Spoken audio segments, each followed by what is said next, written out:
il faut voir que on a les fédérations du côté des bailleurs, du côté des utilisateurs.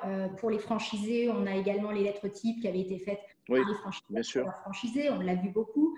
Il faut avoir en tête que le bail commercial est un contrat et c'est du cas par cas. Chaque bailleur est particulier. Et ça, nos administrateurs de biens le savent pertinemment. Et donc, la négociation ne peut pas être une négociation cadre avec une lettre type adressée à chaque bailleur. Et la solution trouvée et les avenants que nous faisons sont vraiment du sur-mesure et du cas par cas parce que chaque bailleur réagit de façon différente. Et puis d'abord, dans les bailleurs, on a des bailleurs personnes physiques qui vont avoir ce pied d'immeuble qui va leur assurer un revenu. Nous avons des bailleurs un peu plus importants qui vont avoir plusieurs sources de revenus. Donc, leur positionnement par rapport à cela est très différent.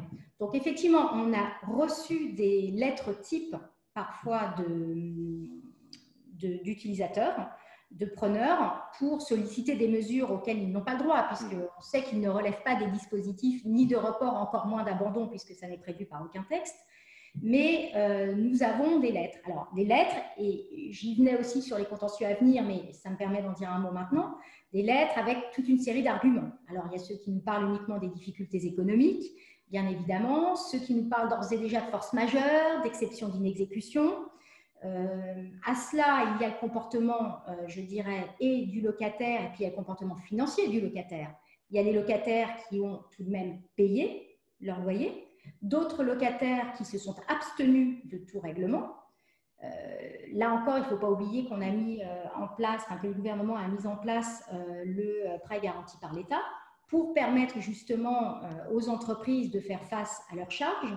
Et pour autant, certains sont dans le blocage absolu du paiement de leur loyer. Alors, c'est une stratégie… Oui, très important. On va y revenir avec Denis tout à l'heure et avec Yves aussi. C'est une stratégie qui peut aboutir. Certains utilisateurs, je le sais bien, se disent « oui, mais si je paye, j'aurai moins de levier pour négocier ». Bon, oui, mais les bailleurs sont aussi conscients que les mois à venir vont être un petit peu difficiles, qu'en plus, on est en période estivale bientôt, enfin, demain. Donc, ils sont quand même attentifs et à l'écoute de cela. Alors, un point justement sur les orientations à venir. La force majeure combinée à l'exception d'inexécution, c'est le leitmotiv des locataires pour tenter de ne pas régler leur loyer. Tous les bailleurs ont reçu des lettres de locataires sollicitant l'abandon sur la base de ces arguments. Il faut savoir qu'aujourd'hui, il est totalement prématuré de se positionner sur le bien fondé de cette argumentation. Il y a des informations dont on dispose, puis il y a celles dont on ne dispose pas. À ce jour, nul ne peut dire quelle solution adoptera la Cour de cassation sur la force majeure et l'exception d'inexécution pour les loyers commerciaux.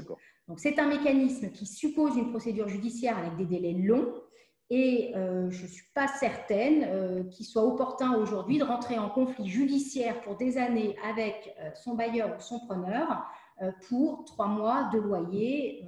Voilà. Deuxième point, et je serai très rapide, l'imprévision.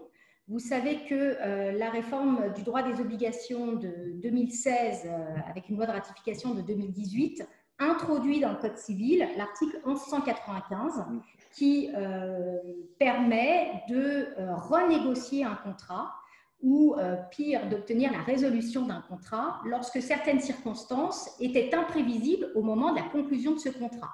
Alors moi, je n'ai pas trop de difficultés parce que dans mes baux pour les bailleurs, j'exclus ce mécanisme, mais pour tous les baux qui ne bénéficient pas de cette exclusion, il y a l'imprévision. Donc là encore, on aura un contentieux, ça c'est le contentieux de demain, sur l'imprévision. Voilà. Et puis, évidemment, il y aura des demandes de baisse de loyer. En période tendue, on a les demandes de déplafonnement à la hausse. En période de crise, on a des demandes de baisse de loyer par les locataires en période triennale ou en période de renouvellement. Voilà. Les textes concernant la prorogation des délais sont vraiment très complexes. On a notamment l'ordonnance du 25 mars 2020 qui prévoit la prorogation des délais.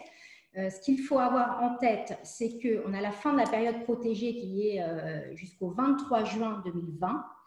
Et, oui, on est encore dedans, tout à fait. Voilà, et l'ordonnance du 25 mars 2020, qui a été modifiée par la suite, nous dit qu'il faut attendre jusqu'au 23 juillet pour agir. Donc, ça veut dire qu'à partir du 24 juillet 2020, nous allons pouvoir agir pour les loyers, par exemple, ou divers manquements qui n'auront pas été réglés. Bien entendu, il n'y a pas de période de protection pour les loyers avant la période du 12 mars. On est bien d'accord. On pouvait saisir, mais les juridictions étaient fermées, mais on peut d'ores et déjà, dès maintenant, agir en justice pour les loyers antérieurs à la période du 12 mars.